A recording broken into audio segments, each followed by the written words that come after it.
And indeed, Craig Pawson concludes proceedings. So a really important workout for City.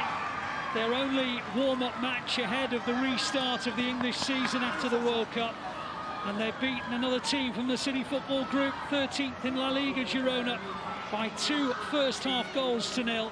The first scored by Kevin De Bruyne, the second set up by De Bruyne and finished, who else than by Erling Haaland. Chances at both ends to add to that scoreline, but that was the only goals that we got today. But what we did see was quite a number of EDS players given an opportunity to rub shoulders with their first-team colleagues. And there is quite a few names who will have impressed today. And who knows, might be involved on Thursday against Liverpool in the Carabao Cup. The friendly here at the CFA finishes. City 2, Girona 0.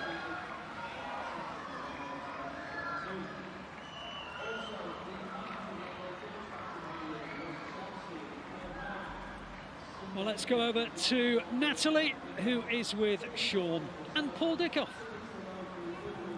Welcome back to Matchday Live as Manchester City beat Girona 2-0 in this friendly game ahead of the restart of the men's football season as we take on Liverpool on Thursday night in the Carabao Cup. So a 2-0 victory for Manchester City today, courtesy of those 2 first-half goals, one from Erling Haaland and one from Kevin De Bruyne. It's like we've never, ever been away.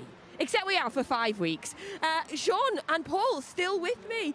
Right, second 45 minutes there, Sean. No more goals, but did we learn anything new from that second half? Well, with the amount of changes that we had, it's really hard. Any team that sort of makes a few changes, it's hard to sustain the level. But what I think we did well was we kept the ball. The times where we kept the ball, didn't create as much as we'd like, but that's because different personnel is coming in terms of the youngsters. They're also starting to get a feel for the first teamers that they're playing alongside.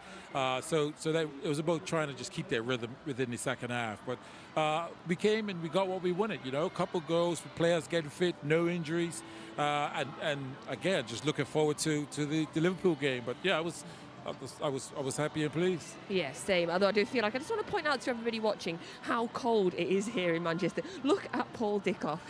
This man is standing here shaking. This is our dedication to watching our club today. It's absolutely and utterly freezing here. But was there anything in that second half that warmed your heart at all, Paul? I think seeing the young players get in the pitch. I think Sean's bang on that games like this sometimes, you know, as a manager and as a coaching staff, you just pray that there's no injuries.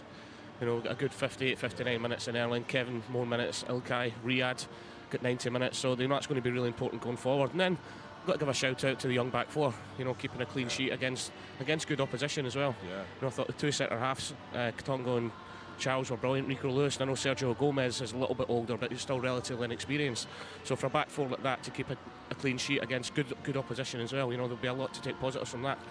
I don't want to take over the show, but can we expand a little bit please with the do. centre back? I'd love that. Because I mean, we were talking off air and we were just saying how really we were just really impressed with the 2 centre backs coming in, senior game, and again looking composed at times, stepping forward. First half we saw times when they were stepping forward, sometimes out of possession, stepping forward to be aggressive, to win the ball. The passing out of defence was neat and tidy. I think they could be very proud, and I love Rico because. Again, him being inside, Lewis inside, playing inside of in the right back position, but going inside. Really impressed with him and how he performed there as well. So as Paul said, they looked and played like senior players, didn't they? Yeah. You know, they were vocal. We could hear them shouting at the senior players to get back into position as well. So, you know, as in the younger players coming in today, we wondered how they were going to cope with it. I thought they were excellent, really outstanding. And considering Shea Charles doesn't always play in a centre-back position, playing often in that more defensive midfielder position as well, he's really, the two of them really proved themselves well today. Like you say, slotted in. If you didn't know, if you were watching this team for the first time, it would have been difficult, I think, for you to pick out who were the EDS, who were the young players, and who were the first-team players. Absolutely. And they were so composed with it as well. You know, they didn't panic because Girona, especially second half, tried to press us a lot higher up the pitch. Yeah. You know, but they didn't get flustered with it. They kept doing what the manager obviously wants them to do. And you can tell they've come through this fantastic academy system. You know, they're taught to play like that from the ages of 8 and 9, and it goes all the way through. So maybe it shouldn't be as much as a surprise to us how well they settled in, but yeah, I thought they were outstanding. We'll have another look at the goals in just a second, but before that, I just wanted to ask you, at half-time, you mentioned about the fact that you thought the first-team players would play more into the game, and of course you were right. Erling Haaland came off in 60 minutes, though. What do we think that tells us, Sean? Well, for me, it tells me, when I look at Gundogan, who was part of the World Cup, De Bruyne was part of the World Cup, them playing later minutes, tells me that they're a little bit further ahead in terms of the fitness of where Pep wants, and Ireland probably is a little bit behind. So it'll be intriguing to see whether he gets, whether he plays. One, if he plays, we don't assume he'll play, and whether he plays like 90 minutes. I would take a guess and say it'd probably be somewhere in and around 60 minutes or so. Well, let's not forget Erling had that little injury just before as well. You know, he missed a couple of games, he wasn't training. So maybe it might have took him a little bit longer going into the break before he could start back training again. But just great to see him on the score sheet as always, and getting 60 minutes under his belt. I was surprised to see Kevin play 80 minutes though, considering he's come back, he's played at the World Cup. There's nothing wrong with his fitness. I'm always worried that Kevin De Bruyne plays too much football, Sean. Well, yeah, I'm not surprised because I'm starting to really know his temperament. This guy's a winner. This guy is, you know, he's come back from the World Cup, and I think he wants to hit the ground running. He wants to hit the ground running, knowing it's a big game. Can he get a win? Can he perform well? Be instrumental in the performance? And the only way that he's going to get back to that level is by playing close to 90 minutes as soon as possible, as opposed to, listen, we've got all the background staff that know how much minutes players need, but I would presume that he would be wanting close to 90 minutes today to be able to go into that game as fit as he can be. Yeah. Well, let's have another look at his first goal, shall we? Just to enjoy it. It's been 5 weeks since we've seen Manchester City's men team score some goals. So let's have a little look at the goals from today's game. So first of all, the Kevin De Bruyne, the first goal, the opening goal, when Kevin pounces on that. That was kind of the moment in this game, right? Sort of early on when I thought, Paul, yeah, he's back. He's back. Yes, but you can see it there. There's 5 of our players within 20 yards of the goal as they're trying to play out. You know, they're setting little traps. They're trying to suck them in so they can go and win the ball outside the box, and it worked perfectly. And once Kevin's in that position, he's not going to miss. What I like, what people don't really see, to Kevin's right, he's doing 2 jobs. He's actually keeping an eye on the ball where he just won, but he's also trying to press if it goes wider. So he's doing 2 jobs at that particular time, and he comes in and wins it and goes on to score. Here, Mahrez receives it. This is we're talking about centre back stepping in, winning it, starting it initially, and he doesn't have to be 100% Erling because he knows where to be. As Paul said, spoke about, you know, the little nudge he gives the centre half that allows him that space. Great movement, great timing, brilliant finish, Paul. Just intelligent, super intelligent forward play. He knows Kevin's going to put it in there.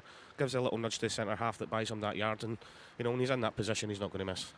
Yeah, what I love as well is I know always the celebrations. I always enjoy watching the way they celebrate goals together, because for that second goal, you're seeing the 3 main players there celebrating together. But when we were in the stadium, we were able to look back and we were able to see them giving plaudits to the defence because the goal had started all the way back from the defence. The celebrations that were going on between the 2 defenders, and then for the first goal, I think it was it Morgan? I think was involved in this. Erling made a real point of pulling him in and celebrating. And I always think that shows so much about the team spirit, Sean. Yes, these young players coming in, they, you know, if anytime there's a goal, they want to be involved. But that's brilliant that the older or the senior players or the more experienced players of getting them in to make them feel a part. This is all part of the culture at the club and making every player feel that they're a part. So our next game is Thursday. We take on Liverpool in the Carabao Cup. Matchday Live is, of course, going to be back with you. Are you here on Thursday? I am here, but I won't be joining the team, but I will be here. You're watching? You're just watching? Yeah, just watching. Okay. It must be Sean Wright Phillips then, David James and Brian Barry Murphy, the manager of our EDS team, is going to be on Matchday Live on Thursday as well. I'm going to be watching that. I cannot wait to watch that. It'll be Kel Spellman will be with you as well. And I wonder what Brian will have to say about the way some of his players have performed today. So Thursday night in the Carabao Cup against Liverpool. I'm just wondering now, what sort of team are we going to see, Paul? We're absolutely freezing here. As you can see, the rain is starting to come down as well. But before we all go and get sort of warm, predictions on the team for Thursday, Paul? I've just got a funny feeling that it's going to be a strong starting lineup. I know we've got obviously the Portuguese and the Spanish lads to come back, but they have been playing recently. We've seen how sharp Kevin De Bruyne was today, so fitness-wise they'll be very, very similar. And it's Liverpool. It's a huge game in the cup.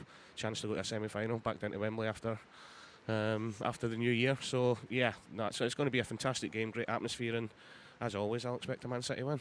I will want a Man City win for Christmas. That's all I want, Sean. That's all I want as well. All I want for Christmas. Thank you. Thank you so much for joining us today on Matchday Live.